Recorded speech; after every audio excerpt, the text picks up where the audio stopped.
Okay, good. Don't turn my camera on. Anyway. Right. Sorry about that, guys. My stupid computer technology decided to start buffering. So now we got to record or talk about disc 2, which is my favorite of the two discs actually. So to make disc 1 short, if you don't know what we are talking about, first we are talking about the 2-disc collector's edition of Finding Nemo, which was released on May 30th, 2003. The DVD and VHS has made its debut to the public in November 4th of that year.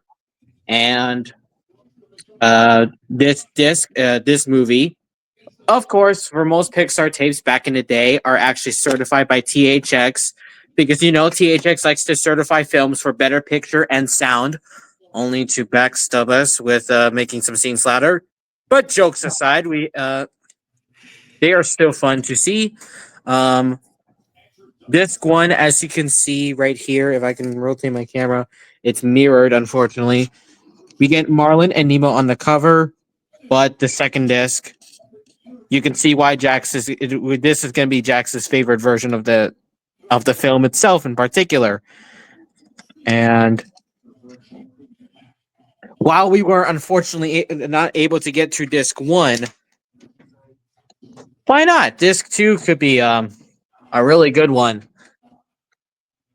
And you'll see why just in a moment.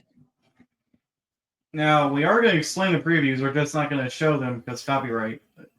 Yeah, I mean, if you want to see previews of, if you want to know what previews are shown for the opening previews of Finding Nemo, I suggest looking it up on YouTube, and you'll see what it is. Just search up "Opening of Finding Nemo" on DVD / or VHS, and yeah. So first things first, what starts off, as always, is the iconic "Coming Soon to Theaters" bumper in a voiced over by Brian Cummings, I believe. Yeah, I believe it's him. And the first preview we have is the theatrical teaser trailer for The Incredibles, released on November 2004. Yeah, it's hilarious.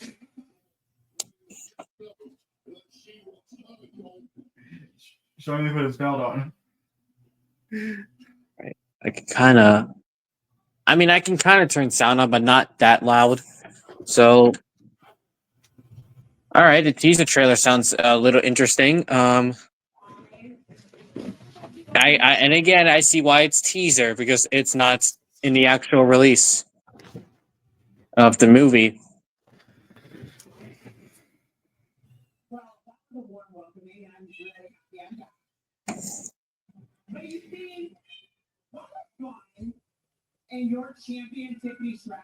And of course, we all know why the teaser trailer for The Incredibles is hilarious as heck. Yeah.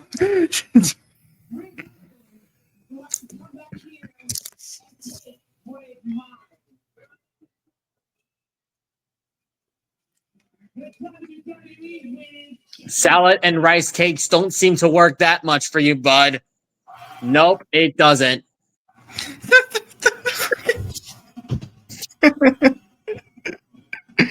All right. Oh, you got the belt on, huh, Mr. Incredible? Well, 3, 2, 1, nope. But that's basically the plot of the film right there. That's basically the plot of the film. He has to work out a little more to get him back into shape. After that hilarious comedy that we saw, the next one we have is coming up, Home on the Range, aka a very interesting overhated film since Atlantis, Treasure Planets, Chicken Little, and The Wild, also known as Disney's take on Madagascar.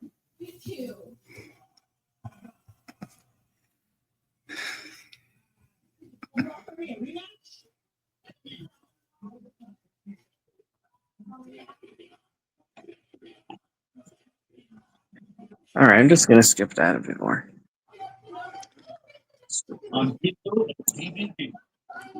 Another bumper once again, but this time for The Lion King 3? No, 1.5. Wait, why call 1.5 when it just can't be number 3? Weird. Yeah. This title's a knockout.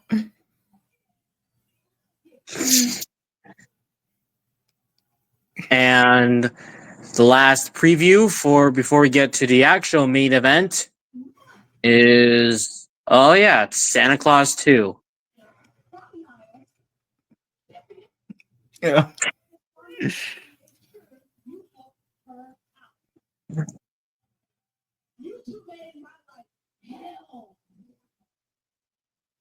I gotta get married.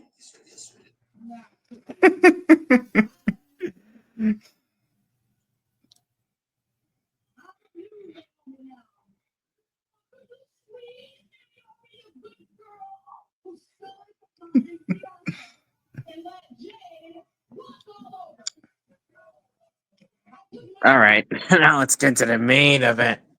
Oh, let's see if I can. Where are we?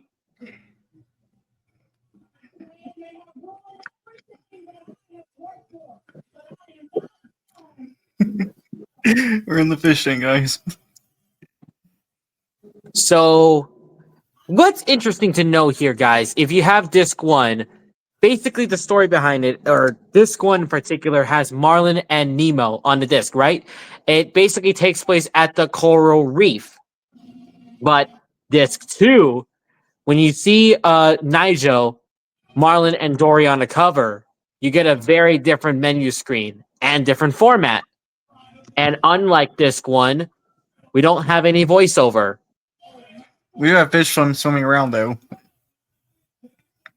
Yeah, but disc 1 is more funnier because we have like Nemo trying to be getting a little annoying, and Marlin can't even catch a break. And yes, for those who don't know, Pixar back in the day gives us a really great menu screens.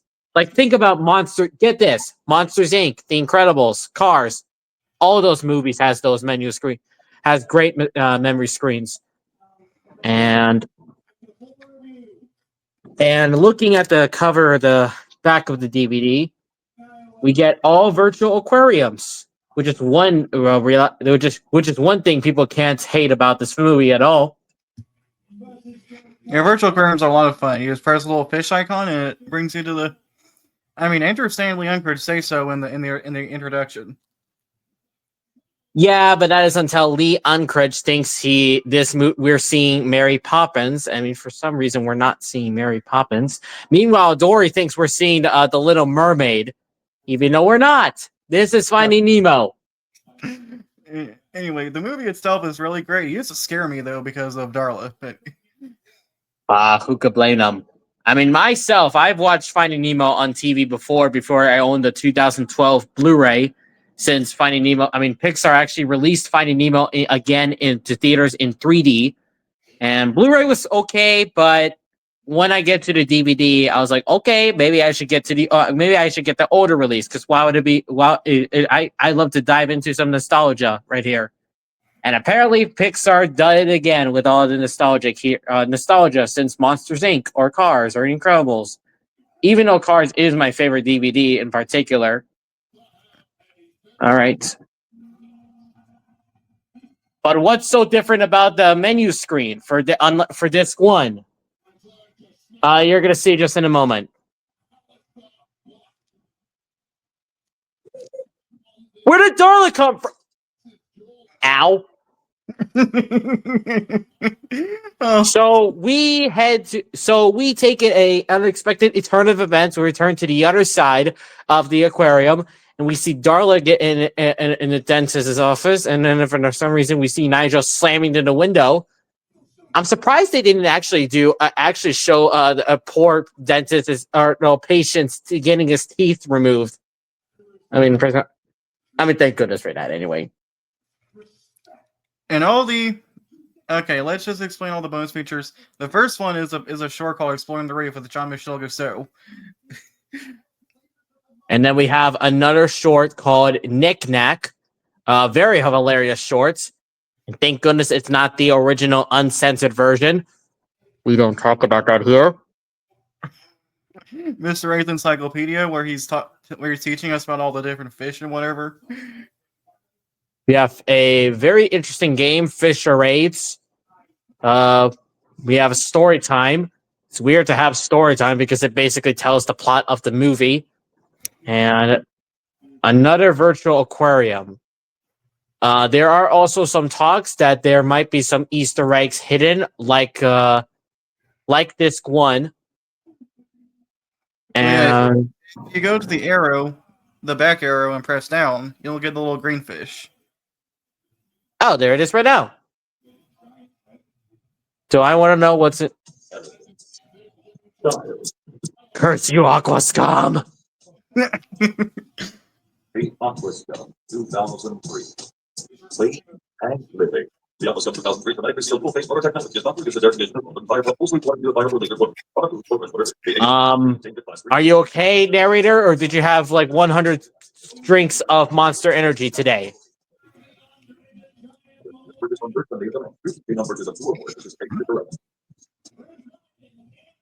He's fine. He's just having a stroke. And if you go to Mr. Ray's Encyclopedia, there's also Easter egg on that menu. Okay, Mr. Ray's Encyclopedia. Yeah. Just I think you have to press. I think you have to go to the Great Barrier Reef, largest living organism or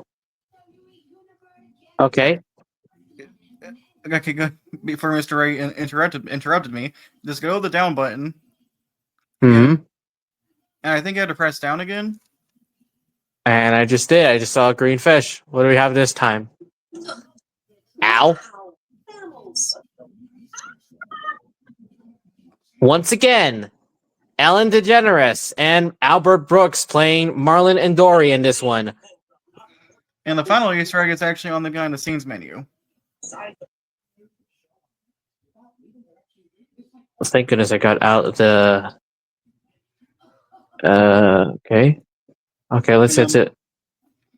Okay. Okay. Well, Why do they have to show these weird pictures of teeth? Gross. All right. Well, let me test it out because I actually forgot how it works. So I'm gonna test it out I'm not turning my camera on. I'm just gonna explain to you while testing it out myself. So gosh, tired of this dude. He's great. Anyway. All right. So we got character interviews. We won't be taking that long. We got publicity. We got a lot of stuff here. We got one teaser trailer, aka the one that we see for Monsters Inc. on two different versions, DVD and video. We got 3 trailers. Some of you might seen. We got Fishy Facts, and we have Print Gallery. Okay. And most of the posters are just Bruce looming ominously in the background.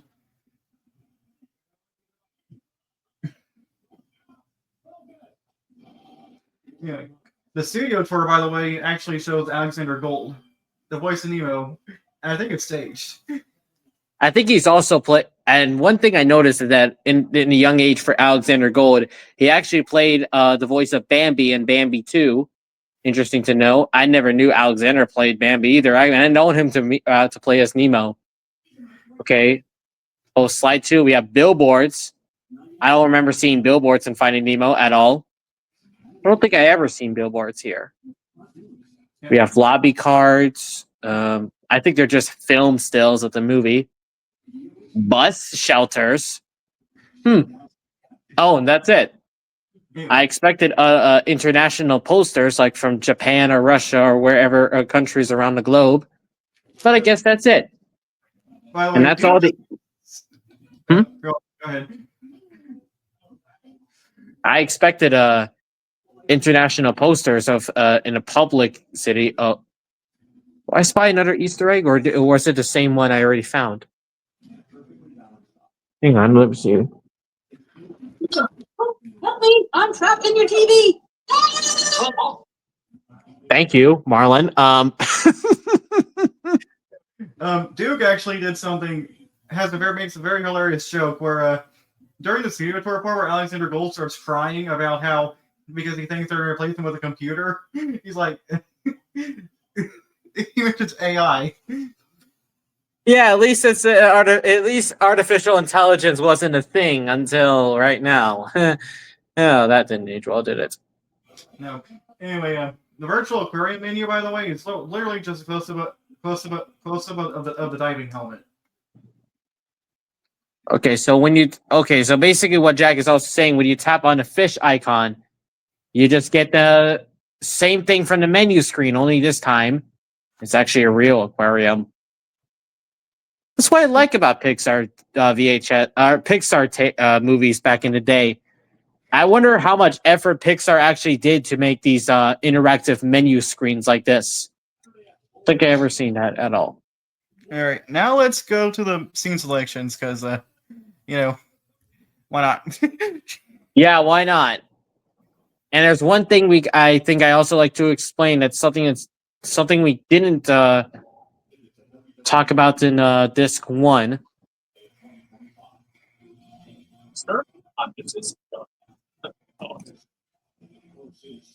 Let me turn up the volume just a bit more. If I can, please.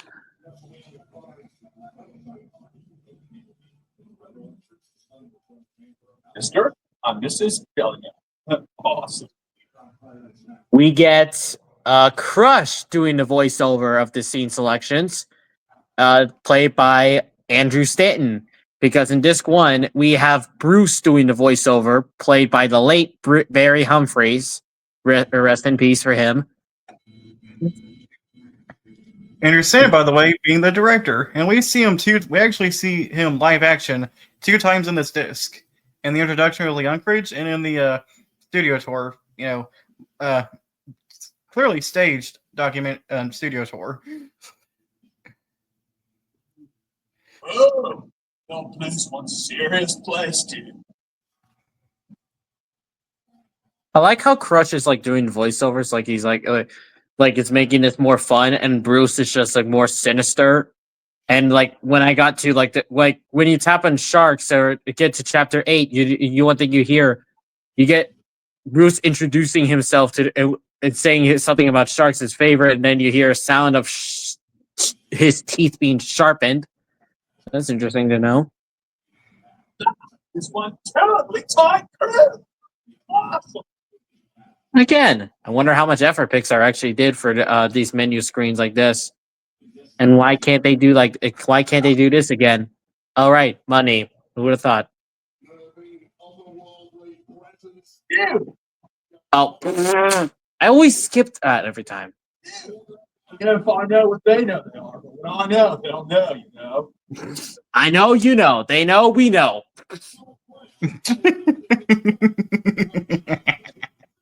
Gosh. Oh, he doesn't say anything for sea turtles. Huh. These guys travel swiftly, man. Watch it. Okay. Nothing else here.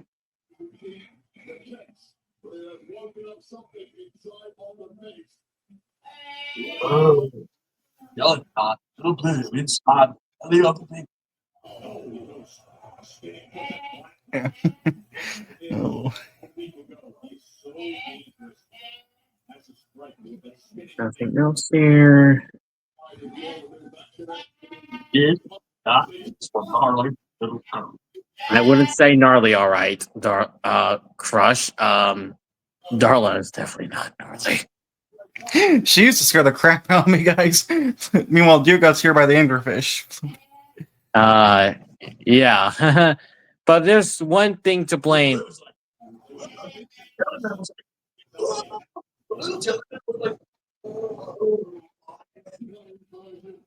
Okay. And then we go to the sneak peeks menu next, which that's what I do anyway. I just go in order. Yeah. All right. Sneak peeks. Let's see what sneak peeks is. Oh, it's Now- transition. similar to the play movie sequence. Now the first four, now the first four, you can just ignore those because we see those before the movie. But the last two, anyway, Duke can explain because he's looking at the screens. We have basically the same previews as the last four.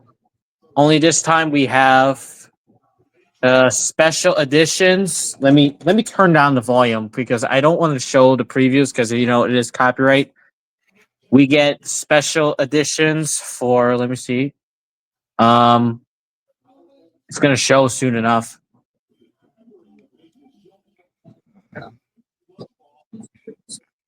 Oh yeah, Mark Elliott, rest in peace, doing the voiceover. So we basically get if you don't know what special editions are, we get Pocahontas. Weird fact: Pocahontas did get a special edition, but that was actually the 10th anniversary edition, which is something to know. Alice in Wonderland also got a special edition as well, but it was the 60th anniversary edition, which is once again certified by a certain mascot robot, which we will explain later. And the last one we have is Lilo and Stitch. Also note, and speaking of, we have a live action Lilo and Stitch that's supposed to be released next month. This month. I said, why would I say next month? On May 23rd this year. And a little fun fact, I think Disney was intended to make a special edition of Lilo and Stitch, but they didn't. Instead, we got a 2-disc DVD in 2009, and unfortunately, it's not certified by a certain company. And then the last preview we have is Spy Kids 3. I mean, no exaggeration here, Walt Disney Pictures. Why would you get Spy Kids on here when it's not associated by Walt Disney Pictures? And the next thing I know, why would you show Spy Kids The Island of Lost Dreams in the opening previews of Lilo and Stitch on VHS? Disney, you're getting my brain confused today. Meanwhile, the VHS release of Finding Nemo had a Disney Cruise Line ad, which is one thing I didn't know. I do love Spy Kids though, but it's not Disney. Exactly. Disney. Why would you show Spy Kids on there? Like what you did with, like I said, why would you show Spy Kids 3 on Finding Nemo? And why would you show a preview for Spy Kids 2 in the opening previews of Lilo and Stitch on VHS when they're not by you know what? And then we have the setup, which same thing as the play movie sequence. Unlike this time, we get 3 tiki heads staring at your soul. yes. I mean, no exaggeration by this. Well, there's nothing else here for the screens. Well, there's a THX thing. We can play with that. All right. I mean, I'm not used to optimizers. I mean, I've seen some of this at for Cars or The Incredibles or any other Pixar tapes I have. Let's not do the audio test because copyright. It shows a clip from the movie. We're just gonna do the audio test. All right, let's do audio. I'm going to rotate my camera here. Okay, so we have the audio test is to be used as a verification that the speaker assignment and placement are correct for a proper surround environment. The test tone will sound from each of the channels. One tone will sound from the surround back channels. Verify the speaker whether you hear corresponds to the speaker shown on a graphic. Hit play test to start the test pattern. Okay, so we have play test and optimizer menu. For more details about these test signals, please visit the website. All right, let's play test. Okay. Wow. This is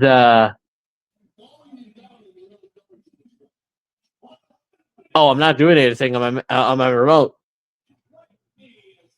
Okay.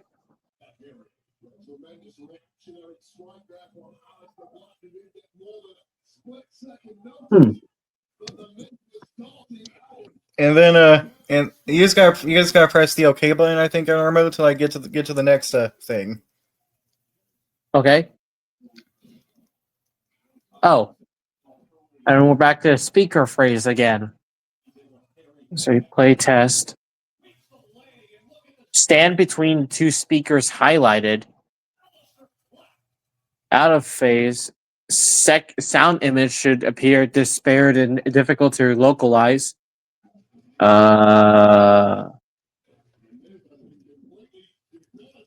This is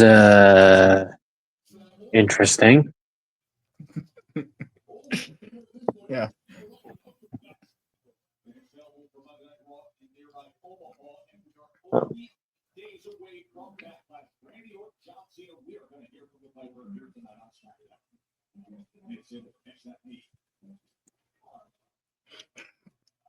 Oh.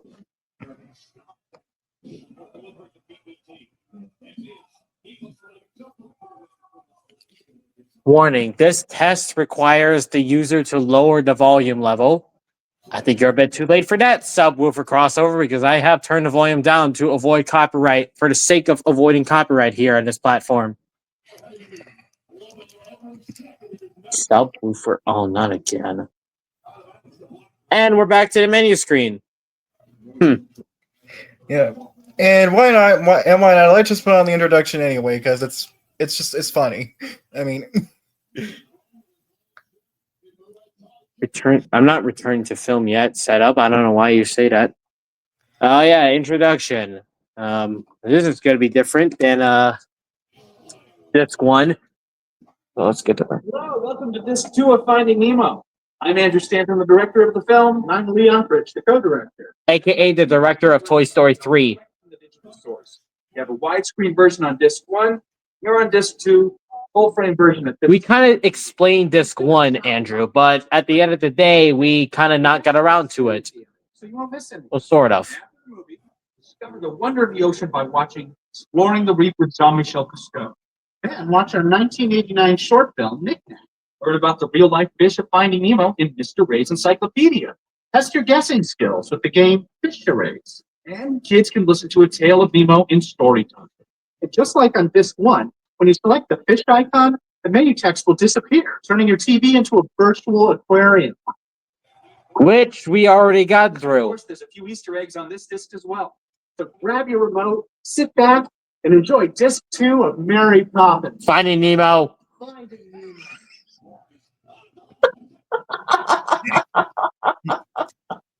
all right.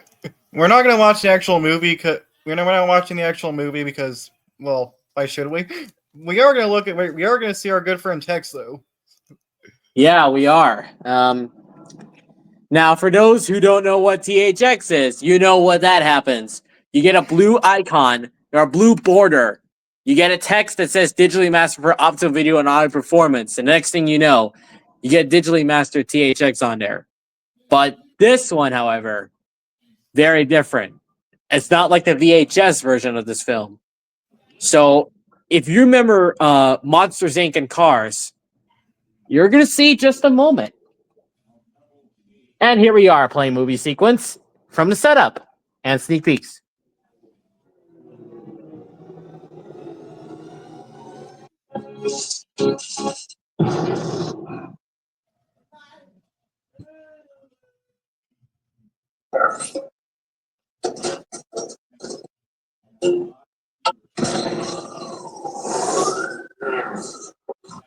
Hi, text. Goodbye, text.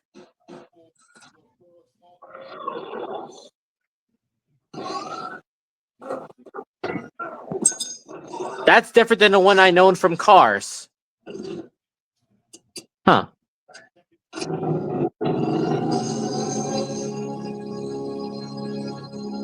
So is that.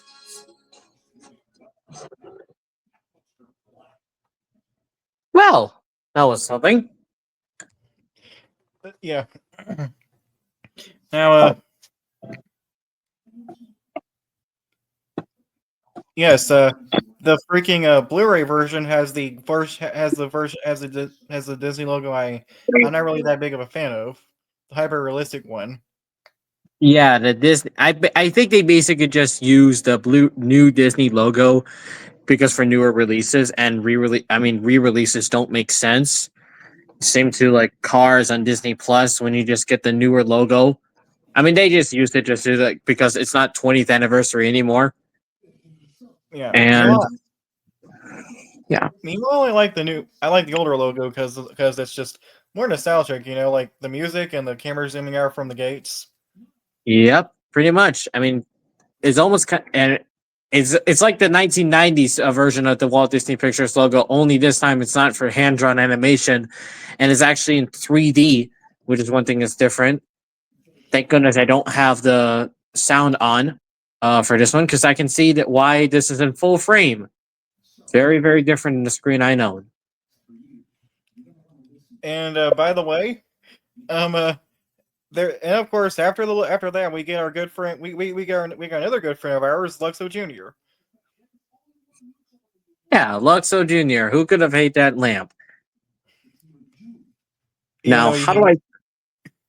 What even do I? though he even though he Sorry. squashed an eye even though he Yeah, squashed an eye to death. he squashed the eye. I don't know why he does that every time. Uh, what can I say about text? I like the logo. I mean, they do it for better picture and sound. I mean, at least he was here to keep us company for Cars, Finding Nemo, and Monsters Inc. And mostly Toy Story, but until he decided to backstab us in the backs with making some scenes louder here. Like for a few examples. Yeah, I can kind of give you an example. Let me see if I can try to get the volume bit up, but not all the way up, because again, avoid copyright here. Come on. Come on.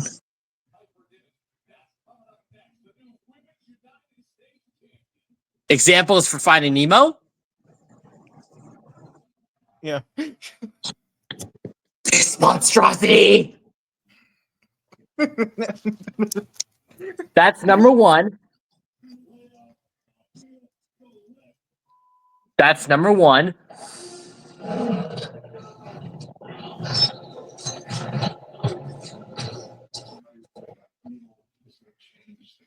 That close up on the Barracuda's jaw was terrifying.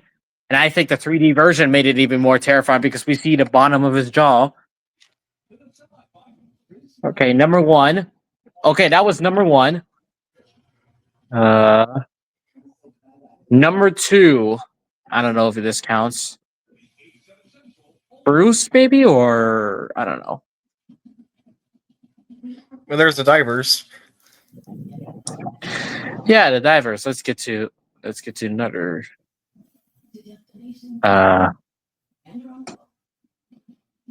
Let's get to another scene. Oh shoot. Oh shoot. Number two. Number two, I mean, is the divers. Number three, either it's Bruce or good feelings gone. Him. Her.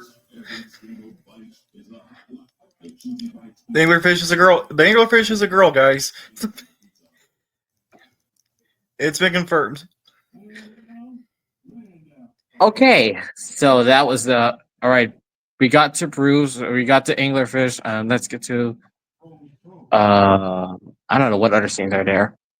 Well, there's the whale, but well, Yeah. he doesn't necessarily make those loud noises, and but still, the way he And slowly of course, approaches from behind. last but not least, yep, her. Yes, her. Not this.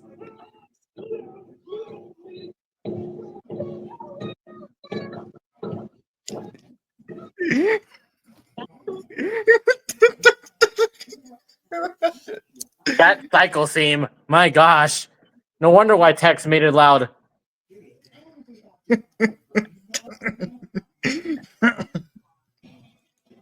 Let's see. And of course, we get this very interesting post-credit scene. Yeah, an interesting post credits. Something I don't remember seeing in the end of the movie. Usually. I mean, besides the tribute to or dedication to Glenn McQueen. Followed by the tank gang managing to escape. Oh shoot, I missed it. I missed the post credit. That's okay. At least I have scene selection. I went too a little too fast there.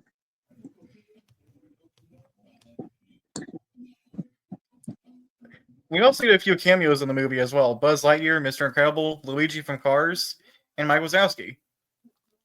That's interesting to know. I mean, that makes sense because Mr. Incredible does have a teaser of his own that we mentioned earlier, prior before we got into the movie.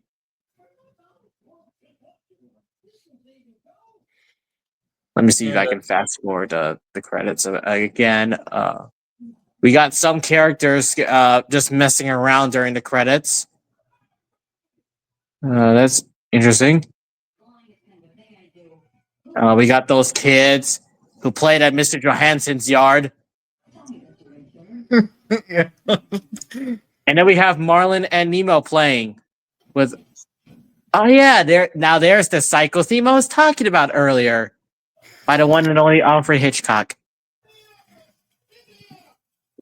All right, there's the post credit where that Jack was talking about earlier. Hello, Bloody.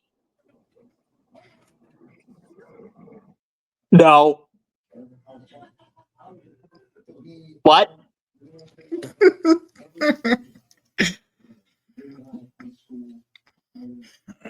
We're gonna need a bigger boat for that.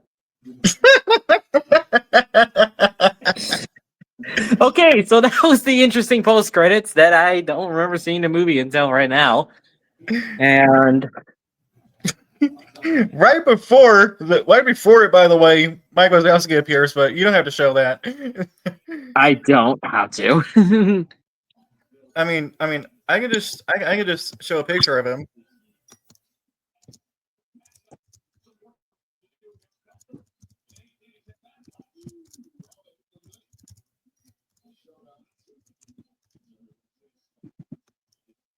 I can just show a picture of him because I'm just gonna go to the images and the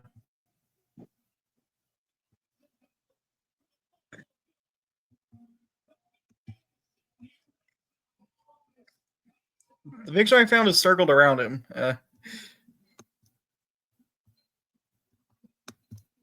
Just gonna.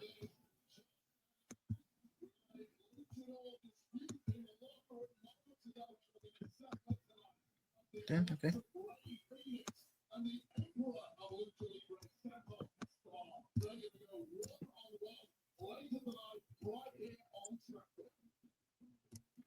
I'm just gonna keep scrolling down until I find the image.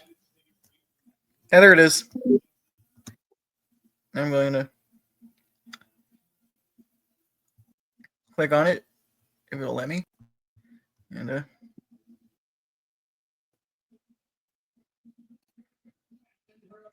okay.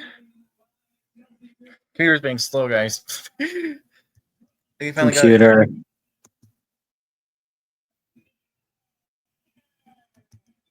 Yeah, my computer sucks sometimes. Yeah, it does. I hope this computer doesn't have feelings because I don't want to. Then it'll start buffering on me on purpose. Anyway. Oh, you don't hear that. My twin brother is screaming in the background. Mm-hmm.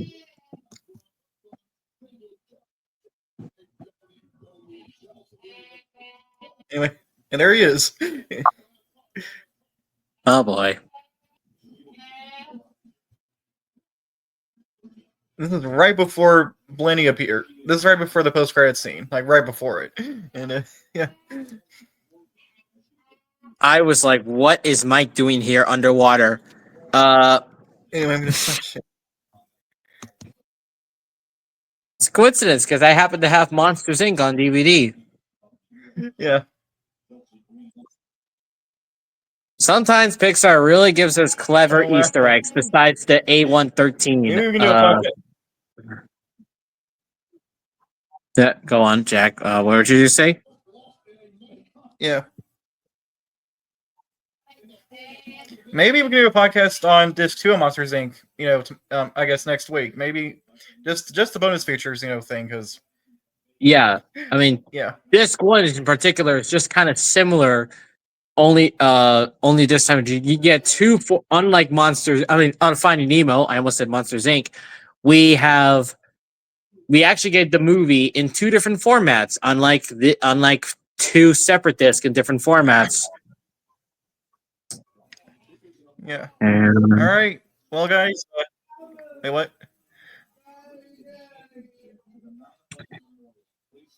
wow. Anyway. Well, guys, that was fun, but like all fun things, that has come to an end. So it's 9:35 now, and we have been doing this for 41 minutes and 19 seconds, 21, 22, 23 seconds. So I hope you all enjoyed this when I finally post on YouTube, anyway. And next week we're gonna do a podcast on the on Disc 2 of Monsters Inc. Just the bonus features, because why not? Yeah. And I'm gonna click on. Anyway, I'm gonna end the recording here, and see you all next time. Yeah. See you.